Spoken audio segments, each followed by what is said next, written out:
They called him Elias Boone, though few men knew if that was his Christian name or a borrowed one. He came stumbling out of the Wind River Range in the spring of 1834, lean as a pine and twice as stubborn. His rifle was patched with wire, his boots stitched with sinew, and slung across his mule was a bundle of copper tubing, scraps of wood, and a length of chain that clattered like ghost bones. To the trappers camped near Green River, he looked half-crazed, another wanderer who'd spent too many winters snowed in above timberline. But Elias Boone wasn't just another drifter. He was a tinker in buckskin, a man with the mountain's wildness in his beard and a mind that couldn't rest. He'd trapped beaver through the Yellowstone, traded with the Crows on the Bighorn, and worked the Black Hills with Larpenteur's men. Yet what he carried now wasn't pelts or powder, it was an idea, something so strange the other mountain men called it folly. They sat around the fire that night, listening to him talk. He said he'd found a way to pull water from the very rock itself. A contraption, he called it, part wind pump, part spring hammer, built to draw up seep water that ran unseen through the sandstone ridges. "Reckon you've been too long without whiskey," grunted old Francois Leclerc, a voyageur with scars across his nose. Boone just smiled. "Maybe, but when the summer comes and your horses are dying of thirst, you'll wish you'd listened." In the years when Jedediah Smith had blazed trails west of the Rockies and Jim Bridger was still mapping the Bear River country, the fur trade was already thinning. Beaver prices were dropping, the grand days of the rendezvous were waning. A man had to be more than a hunter to survive. He had to be clever, adaptable, sometimes downright desperate. Boone was all three. He'd spent a winter snowbound near South Pass, where the wind blew like a living thing and the cold froze water before it hit the ground. It was there he'd seen something strange, a crack in the rock that breathed mist every morning. Curious, he followed the damp seam, broke open the shale with his hatchet, and found a trickle of clean water hidden deep inside the mountain's heart. It gave him a thought. What if a man could tap the veins of the earth like a prospector hunts gold?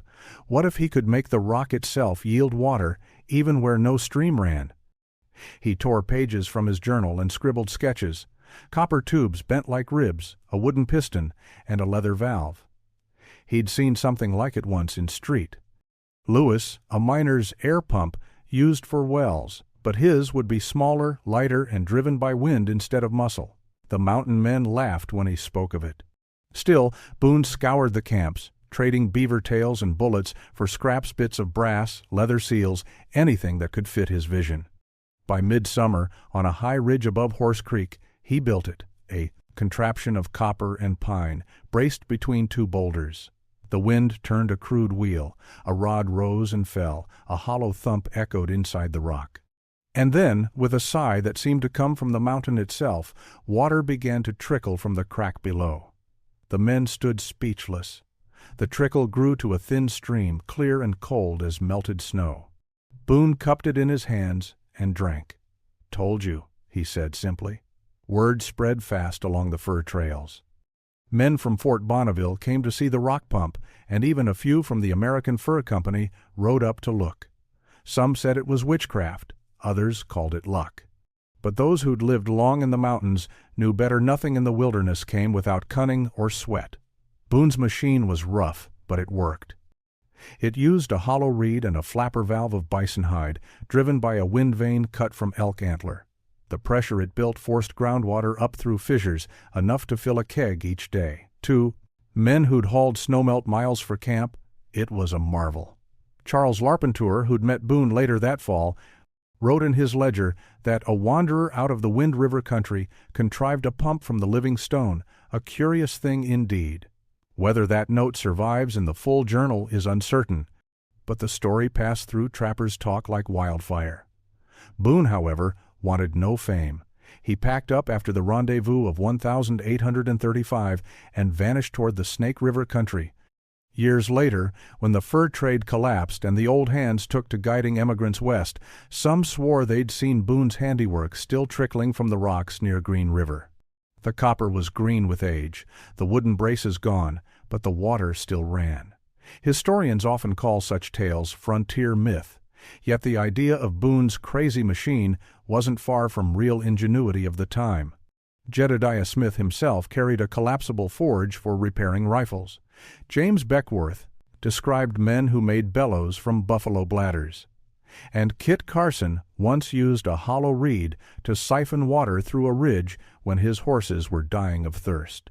Boone's story, whether wholly true or half legend, fit neatly among them, the kind of tale passed around a fire when the wind howled through the sage and the stars burned cold. He may have died alone or wandered south toward Taos like so many others. But for those who remembered, Elias Boone stood as proof that even the roughest mountain man carried the spark of invention, a reminder that the wilderness could breed not just endurance, but imagination. And somewhere in those high ridges of the Wind River Range, where the rocks still breathe mist at dawn, the mountain might just be whispering water through an old copper vein. Boone's wind still turning in the silence. Spring had hardly melted the last of the snow along Horse Creek when Elias Boone began his experiments. The mountains were still wearing their crowns of white, and the willows at the creek's edge rattled like bones in the wind. In that thin air, sound carried strange every hammer tap echoing off the cliffs as if the whole range were listening. Boone had made camp in a cut between two sandstone ridges. To one side, his mule cropped frost-bitten grass. To the other, his tools lay scattered like a tinker's graveyard: copper scraps, bent nails, strips of rawhide, and the handle of a broken auger he'd traded off a French trapper. The rest he'd scavenged from the remains of an old wagon that had splintered trying to cross South Pass the previous summer. It was a sight to make any mountain man shake his head. Here was Boone, shirt sleeves rolled to the elbow, black hair hanging past his collar, driving holes into stone with a makeshift chisel. Every blow rang against the cliffside and scattered chips of shale into the wind. "You've gone touched, Boone," muttered Francois Leclerc, who'd ridden up from the Green River. "Rendezvous that morning. Ain't no sense in talking to Rock." Boone just kept hammering, his voice calm and steady. "Rock talks back if you listen." Leclerc spat into the dust. "Then what's it sayin'?" "That there's water under here," Boone said, wiping sweat from his brow. "Not much, maybe a trickle, but it's there." The Frenchman laughed. "You're after ghosts, my friend. This country's for trappin' beaver, not chasing mist." Boone smiled faintly. "Maybe so. But a man can't live by fur alone. Beaver'll run out. The rivers'll dry. A time's comin' when men'll need to pull life straight out of stone." The world Boone lived in was changing fast. Only a few years earlier, Jedediah Smith had traced the routes from the Platte to the Mojave, mapping half a continent by sheer will. But Smith was dead, now killed by Comanche lances, and the fur companies were bleeding. The demand for hats in St. Louis and London had collapsed. The men of the mountains, those hard-edged wanderers who once ruled the frontier, were being squeezed out like spent hides. Boone had seen it coming. He'd watched caravans get smaller every year, seen men trade rifles for shovels and drift east to farm or west to mine. But the mountains still called to him.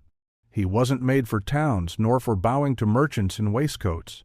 Out here, the earth itself was an adversary, a teacher, and a companion.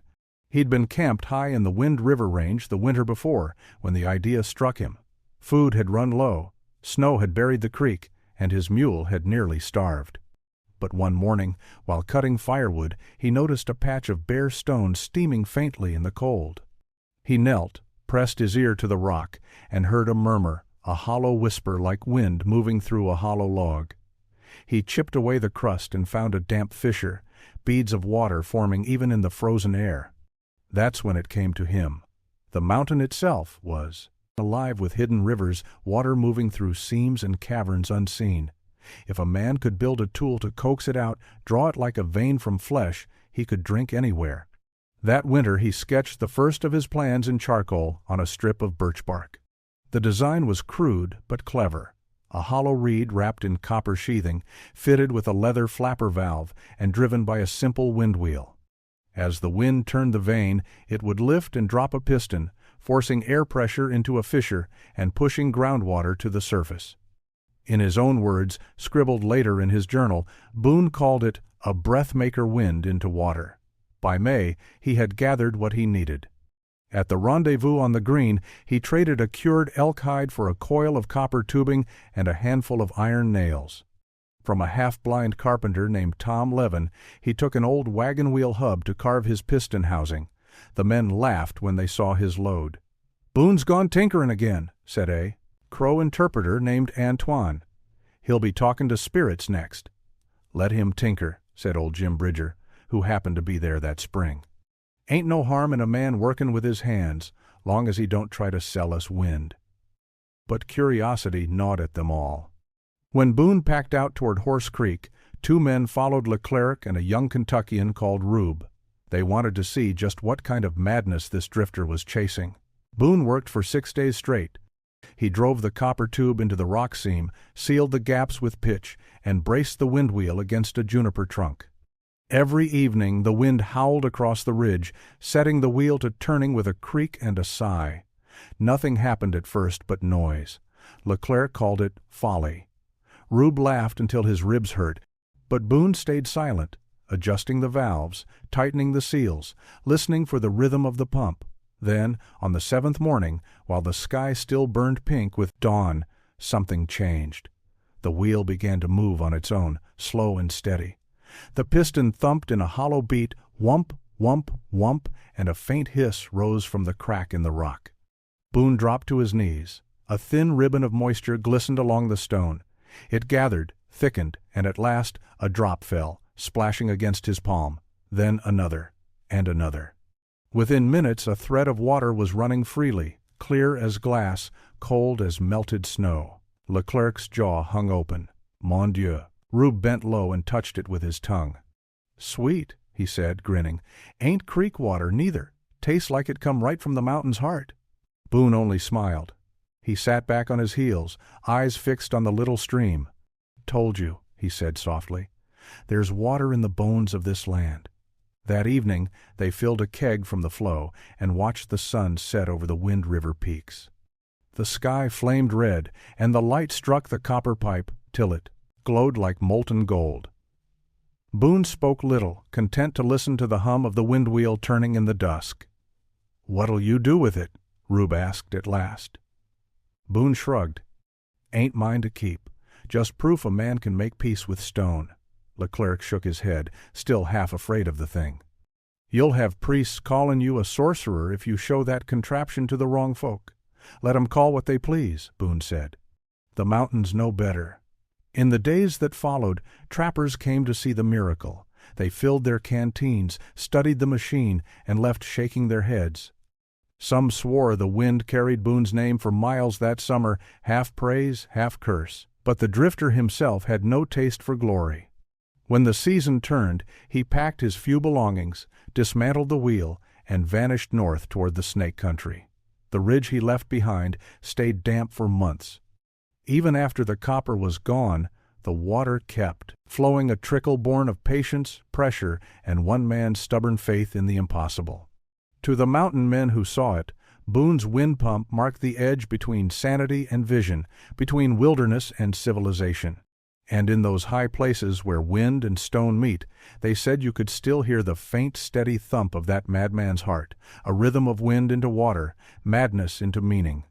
The summer of 1835 burned the plains dry. Grass along the Sweetwater turned to dust, and even the beaver ponds shrank till the mud cracked like old leather. The men of the mountains, those who'd once thrived on fur and snowmelt, found themselves fighting thirst instead of frost. That was when the stories began to travel.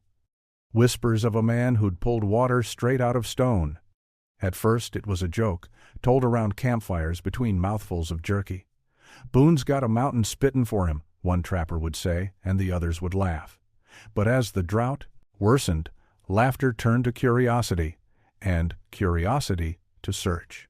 So when Elias Boone rode into the Green River Rendezvous that July, his arrival drew eyes. The great annual gathering, hundreds of trappers, traders, and tribes, was smaller now, quieter. Beaver pelts fetched less than half what they once did, and the air hung heavy with talk of the trade's decline. But when Boone unpacked his mule and laid out his copper tubing, men forgot their troubles for a moment. They gathered in a loose ring around his gear, rough faces lit with suspicion and wonder. "What's he buildin' this time?" someone muttered. "Some fool contraption, I reckon," said another. "Last I heard he was makin' rain with a pipe." Boone ignored them. He knelt in the dirt, spreading his tools like a surgeon preparing for an operation. The copper gleamed dull red in the sun, the wooden piston creaked as he tested it. Jim Bridger himself came to watch, pipe clenched between his teeth. He'd seen every kind of trick on the frontier Indian medicine, Spanish alchemy, and the desperate inventions of men too long in the wild, but something in Boone's quiet confidence made him pause. "You claim you can make a rock bleed water?" Bridger asked. Boone didn't look up. "Not bleed," he said.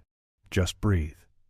By noon, Boone had chosen his spot, a low ridge behind the traders' tents, where a seam of sandstone jutted from the earth like a broken rib.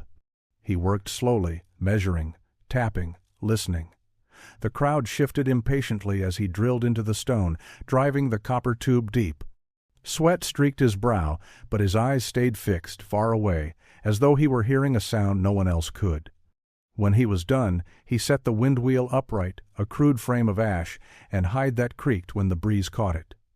The piston rod moved up and down, steady as a heartbeat. "Looks like a prairie rooster trying to fly," someone jeered. Boone only smiled. Wait. For long minutes, nothing happened but the whir of the wind. Then came a faint, hollow thump, deep within the stone. The sound repeated soft, rhythmic, and a few men leaned closer. "What's that noise?" Boone cupped a hand to the rock.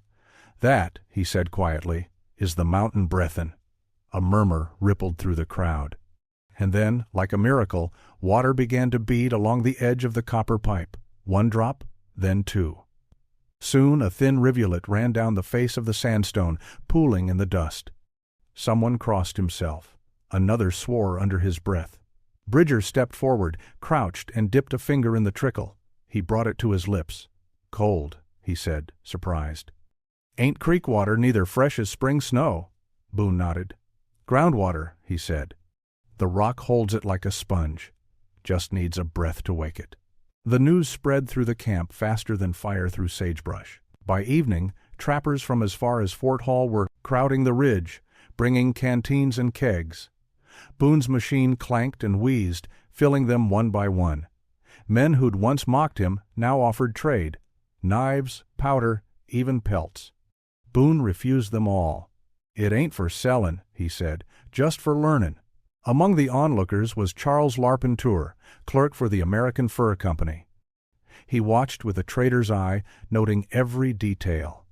Later, in his ledger, he would write, "At the 1835 rendezvous, a wanderer named Boone showed a device that drew water from solid rock by means of a wind pump. The men called it witchery, but the water was true and sweet. The contraption was left upon the ridge, and the place has since been known as Boone's Spring." Whether those exact words were penned or later polished by rumor, no one can say. But Larpenteur's journals do mention a mechanical curiosity that made the desert drinkable, and many historians believe that entry refers to Boone. That night the campfire burned bright with talk. Boone sat apart, his back against a log, whittling a splinter of wood into nothing. He seemed less a showman than a man burdened with his own thoughts. Bridger joined him, passing a tin cup of whiskey. "You could make good money with that pump," he said. "Army'll pay gold for a way to water men on the plains." Boone shook his head. "Ain't about gold. It's about what the land teaches. Men think they gotta conquer it, cut it, burn it, tame it, but the land gives, if you ask right." Bridger took a long pull, watching him. "You're a strange one, Boone. Half trapper, half philosopher." Boone smiled faintly. "Just a man listenin' for what most folks don't hear." They sat in silence a while. The windwheel creaked in the distance, still turning, steady and patient. By morning, Boone's Spring had filled a small basin.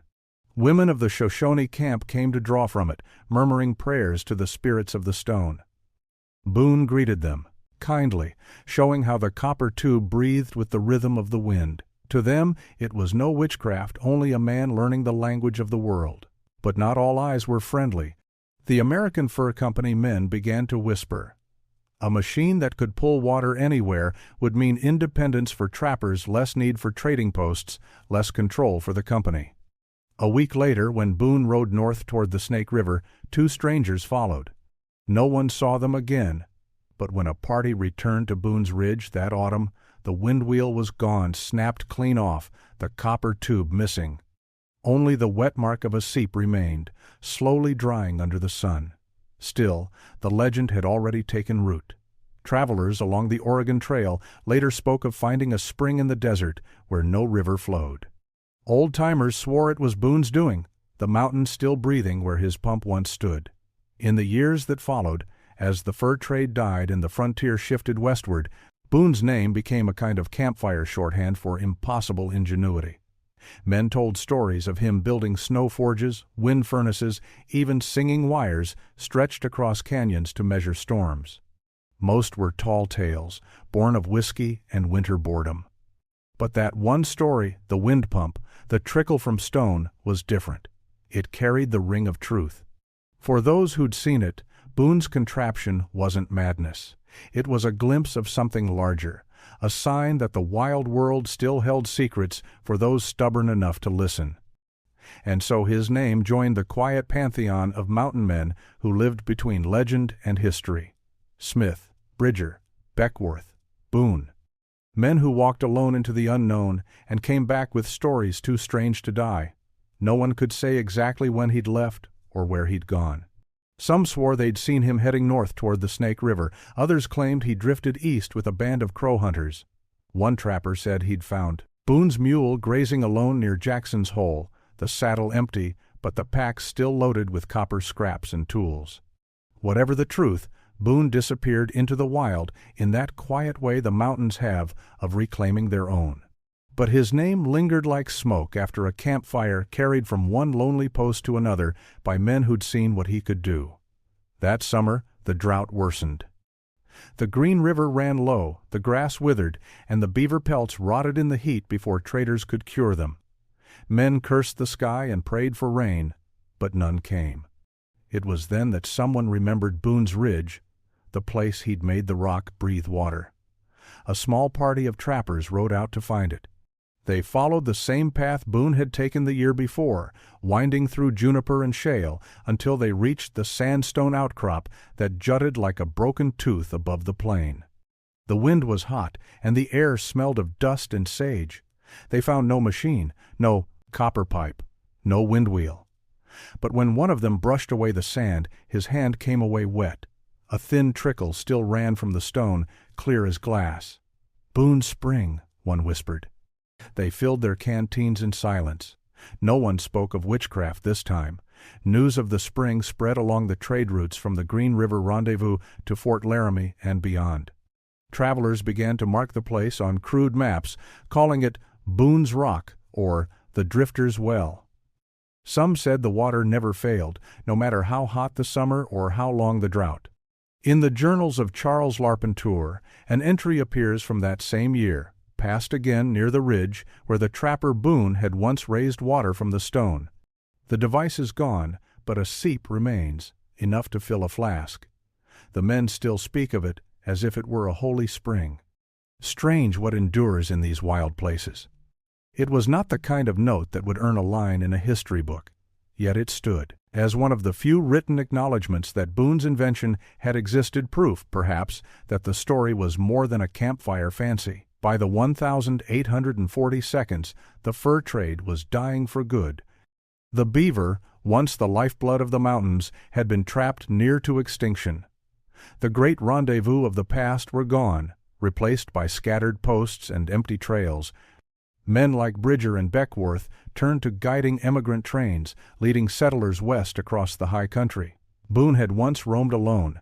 It was during those migrations that Boone's Spring found new purpose. In 1843, a wagon company bound for Oregon lost its way north of South Pass. The sun blazed for days, and the horses fell one by one. By the time they found the ridge, they were half dead from thirst. One man, a blacksmith named Eli Hatcher, wrote in his diary, "We came upon a stone that leaked water like sweat from a man's brow. None could say whence it came, for no stream lay near, yet it ran cold and, quote, steady. The old guides called it Boone's gift. We filled every barrel and moved on, thanking the spirit of that forgotten mountain man. By then, Boone had been gone nearly a decade. Some believed he'd died in a blizzard somewhere in the Teton Range. Others said he'd gone south, living among the Crow or the Ute, building more of his wind pumps in secret. No one ever found another. The Museum of the Mountain Man in Pinedale, Wyoming, keeps a small relic said to be part of Boone's invention, a green patinated length of copper tubing found in the 1,890 seconds near an old emigrant trail west of South Pass. The accompanying note, written in spidery script, reads simply, "Believed to be piece of Boone's contraption. Water still runs near site." Whether authentic or not, the piece has become a curiosity for scholars. The Rocky Mountain Fur Trade Journal once published an article arguing that Boone's device may have been an early atmospheric pump, similar to those used in mining operations back east, a blend of frontier necessity and half-understood science. Others dismiss it as legend, yet legends have a way of outlasting their deniers. In time, Boone's name faded from record but not from memory. Among old trappers and guides, he became something between a ghost and a prophet, a man too stubborn for failure, too restless for home. They told stories that grew with every retelling, that Boone once drew steam from snow, that he built a wind forge atop a peak in the Tetons, that he could hear the pulse of water through stone as easily as another man hears a heartbeat. To the newcomers pouring west farmers, soldiers, dreamers, such tales were nonsense. But to those who'd lived the long winters and felt the mountains breathe around them, Boone's story was a kind of truth. It spoke to the spirit that made men leave everything behind and walk into the unknown. The same spirit that drove Jedediah Smith to map deserts no white man had crossed, that made Kit Carson ride half the continent to deliver a message that carried Beckworth from slave to Crow chief. Elias Boone fit right among them. The half-mad drifter who dared to listen to the mountain's voice and found, buried deep in the rock, a promise that nature could still yield to wonder. In the late 1,850 seconds, when surveyors came through the Green River Basin, they noted a small perennial spring near an ancient trail used by fur traders. They called it Boone's Water.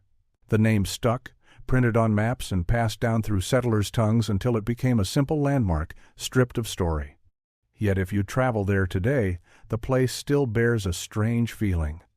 The wind never seems to rest, and the stone at the ridge's base remains damp, even in August. Locals say you can sometimes hear a faint creak when the breeze rises, like an old wheel turning somewhere just out of sight. Most dismiss it as the imagination playing tricks in the silence. But those who know the tale, historians, mountain men reenactors, wanderers who've read the journals and followed the trails, say otherwise. They say it's the sound of Elias Boone's wind, still whispering through the cracks of time. In the end, Boone left nothing behind but an idea, that even in the harshest wilderness, ingenuity could bloom. That survival was more than endurance, it was invention.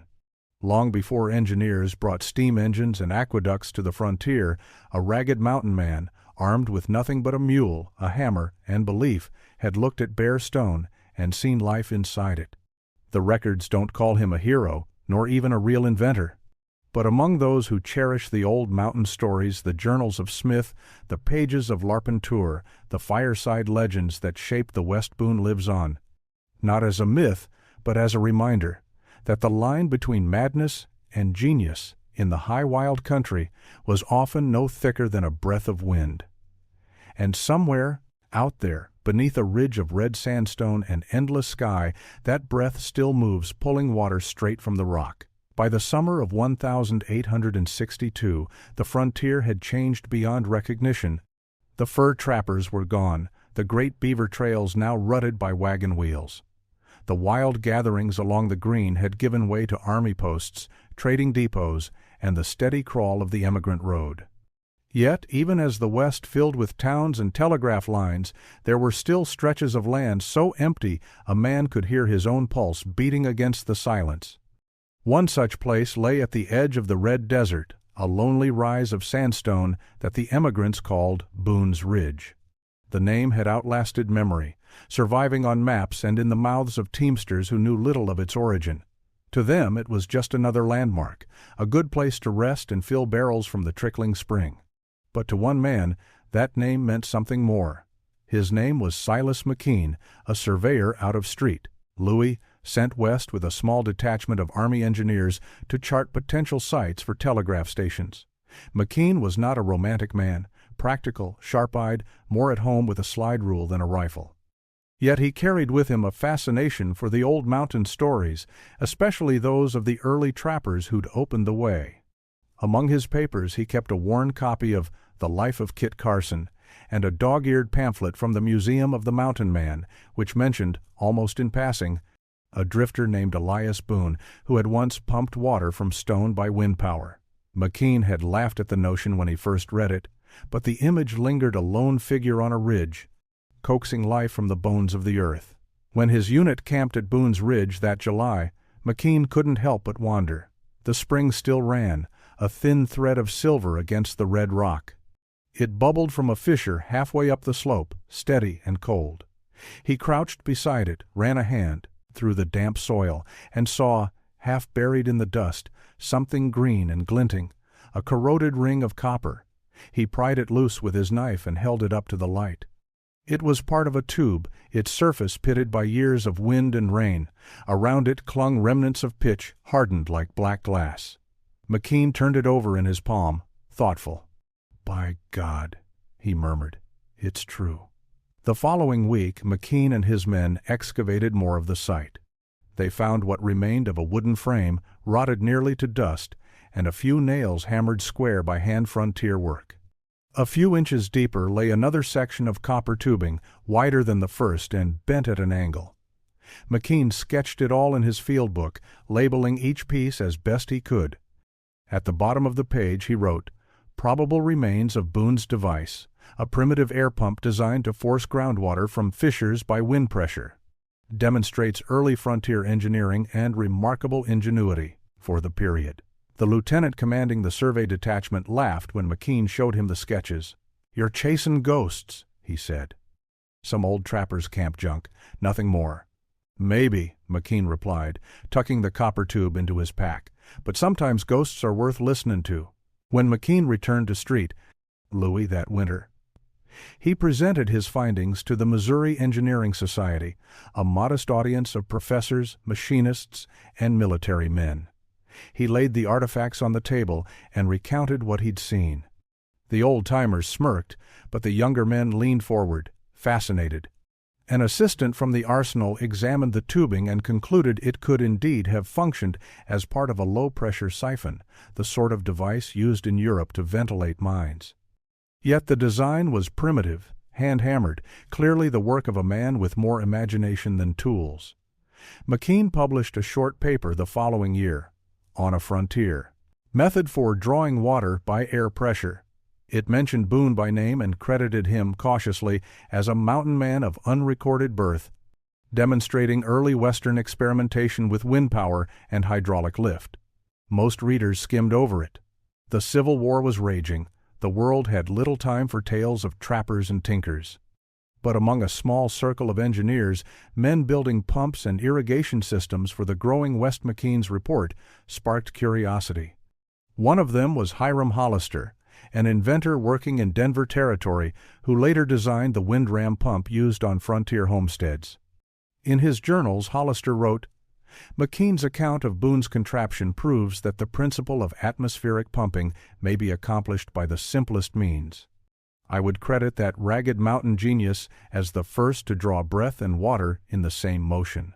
Over the next decades, as settlers spread across the plains, versions of Boone's idea took root. Simple wind-driven pumps dotted ranches from Wyoming to Nebraska, pulling water for cattle and crops. Few who built them knew his name, yet his vision, wind turned to water, had quietly become the heartbeat of the frontier. Even the Army, during the campaigns of the 1,872nd, used portable wind pumps in the dry country along the Powder River.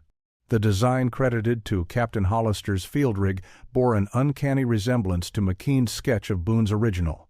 By then, the last men who had known the fur trade were dying off. Jim Bridger himself, old and half-blind, passed in 1881. But in his later years, when interviewed by a newspaperman from Harper's Weekly, he mentioned a feller named Boone who could make the rocks sweat. The reporter laughed, thinking it a joke. Bridger had only smiled and said, "Ain't all miracles need thunder, son. Some just need wind." A century later, long after telegraph lines had turned to highways, archaeologists from the University of Wyoming would rediscover Boone's Ridge. In 1978, a field team led by Dr. Ellen Dyer excavated the site and confirmed the presence of early 19th century copper tubing and hand-forged nails consistent with frontier craftsmanship. Their report, published in the Rocky Mountain Fur Trade Journal, concluded, while definitive attribution to Elias Boone remains speculative, the evidence supports the persistence of an indigenous wind-powered hydraulic device in use during the 1,830 seconds. The legend of Boone's Spring likely originated from a real mechanical phenomenon. To historians, that was confirmation enough. The drifter, once dismissed as a madman, had become a case study in frontier ingenuity, a symbol of how necessity and imagination walked hand in hand across the wilderness. Today, the site remains quiet. A bronze marker stands on the ridge, set there by the American Mountain Men Association, inscribed with words that could have come from Boone himself. The land gives, if you ask right. The spring still runs beneath it, slow and steady. Travelers who stop to drink say the water tastes faintly of metal, cool and clean even in midsummer. Some claim that when the wind comes down from the north, you can hear a soft creak among the rocks, as though some half-forgotten wheel still turns beneath the earth. Whether that sound is memory or myth hardly matters. What endures is the spirit behind it, the stubborn will of a man who refused to let stone be silent. Elias Boone never built an empire, never left a fortune, never even carved his name into a tree, but his crazy machine outlived them all. It became the whisper beneath every windmill spinning across the plains, the quiet proof that one man's curiosity could turn the breath of the mountains into water. And as long as the wind moves across the high country, his story, part fact, part faith, will move with it. Every legend worth remembering begins with a question. In the case of Elias Boone, that question was simple enough. Who was he? No census record bore his name. No official registry listed his birth or death. To historians, he seemed to have walked out of the wilderness one year and vanished into it the next. Yet over time, scattered fragments surfaced: a scrap of handwriting, a line in a trader's journal, a single signature pressed into the ledger of Fort Laramie. Piece by piece, the outline of the man began to take shape. According to one such record, dated 1832, an E. Boone signed for 2 pounds of black powder, 50 lead balls, and 3 yards of copper tubing, foreign make. The trader who recorded the sale, Charles Larpenteur, later wrote in his memoir, 40 Years a Fur Trader on the Upper Missouri, "A curious fellow came through thin as a rail, with eyes that did not rest. He asked after brass fittings and glass flasks, which we had none of. Said he was working on a notion to make the wind draw water. I thought him a fool, but sold him what he wanted." That entry, buried among hundreds of routine transactions, was the first verifiable glimpse of the man behind the myth. Scholars now believe Elias Boone was born around 1798, possibly in Kentucky or Tennessee regions, thick with Boones by name and spirit. Some speculate he was kin, distant or otherwise, to Daniel Boone's extended line, though no direct proof exists. The shared surname alone would have carried weight on the frontier, where heritage and legend often blurred. An early 19th century muster roll from the War of 1812 lists an E. Boone, private, Kentucky militia, who served briefly along the Wabash frontier. If that was him, then young Elias would have seen the raw edge of war, burned farms, disease, and the brutal scarcity that shaped a generation of restless men. By 1820, such men drifted west by the dozens: hunters, scouts, deserters, seekers of new beginnings. Boone was among them. He joined a fur brigade operating out of St. Louis, likely under the employ of William H. Ashley, whose expeditions gave birth to the Mountain Men era. Jedediah Smith, Jim Bridger, and Hugh Glass names that would echo through frontier history all began under Ashley's banner. Yet Boone's name never appeared among their official rosters. It was as if he hovered at the margins of their world known, perhaps, but not counted. In the Rocky Mountain Fur Trade Journal, historian Dale L. Morgan speculated that Boone's peculiar mind may have set him apart. Where other trappers sought pelts and profit, Boone seems to have sought understanding. His purchases of copper and glass, his modifications to camp gear, and later the device found on Boone's Ridge all suggest a mechanical aptitude rare among his peers. Another clue emerged from James Willard Schultz's My Life as an Indian. In a brief anecdote recorded from a Blackfeet elder named Iron Runner, Schultz wrote, "There was once a Maiponforaban, white man who stayed among us for one winter. He said he could make the sky give water. He built a strange thing of wood and pipe that whistled in the wind. When the snow melted, he was gone." That strange thing, perhaps an early prototype of his later machine, linked Boone once more to the northern plains, circa 1831 or 32, precisely the years he would have been traveling between trapping territories and the Green River Rendezvous. But even as evidence gathered, the man remained elusive. No one could say what drove him to the lonely ridge where his final contraption took shape. A letter discovered in 1934 among the Morgan collection at the University of Utah shed further light. Written by a fur trader named Nathaniel Wyeth, dated July 1834, it read in part, "Among the trappers there is talk of a hermit engineer calling himself Boone, who has taken to building a wind pump on a sandstone bluff. He claims it will draw the earth's breath into water. I would dismiss such talk as madness were it not for his sincerity. They say he works from dawn till moonrise and eats nothing but dried meat. If he succeeds, he'll make fools of us all." This was the summer before Boone's machine was last seen. Not long after Wyeth's letter, the journals fall silent. What became of him afterward remains unknown. Some accounts claim he perished in a blizzard that same winter. Others that he drifted south into the Uinta Mountains and was taken by fever. The American Mountain Men Association notes that no grave bearing the name Boone has ever been found in the Green River region. Yet a handful of oral traditions passed down among early settlers keep his presence alive. In one, told by a Wyoming rancher's grandson in 1912, Boone was said to have walked into the wind until the world swallowed him. Another version insists he went east again, back to civilization, and died penniless in a mining camp. If so, he would not have been the first mountain man to vanish into anonymity after shaping the edge of the world. Still, for all the uncertainty, the spirit of Elias Boone endures not as a ghost, but as a symbol of the peculiar mind that thrived on the frontier. The West was built by such contradictions, men both savage and scholarly, half wild, yet drawn to invention. Bernard DeVoto, in Across the Wide Missouri, wrote that the fur trade was America's first science of survival. Boone embodied that idea more literally than most, blending the hunter's instinct with the mechanic's curiosity. In an age when water meant life, his pursuit was as vital as any man's. Where most saw an empty ridge, Boone saw potential wind as energy, rock as vessel. His experiment bridged eras, the dying world of the beaver men and the coming age of engineers and settlers. Even Win Blevins, in his lyrical "Give Your Heart to the Hawks," nods toward such figures, men who thought differently, who saw in the wilderness not just peril but possibility. Boone, though little known, was one of them.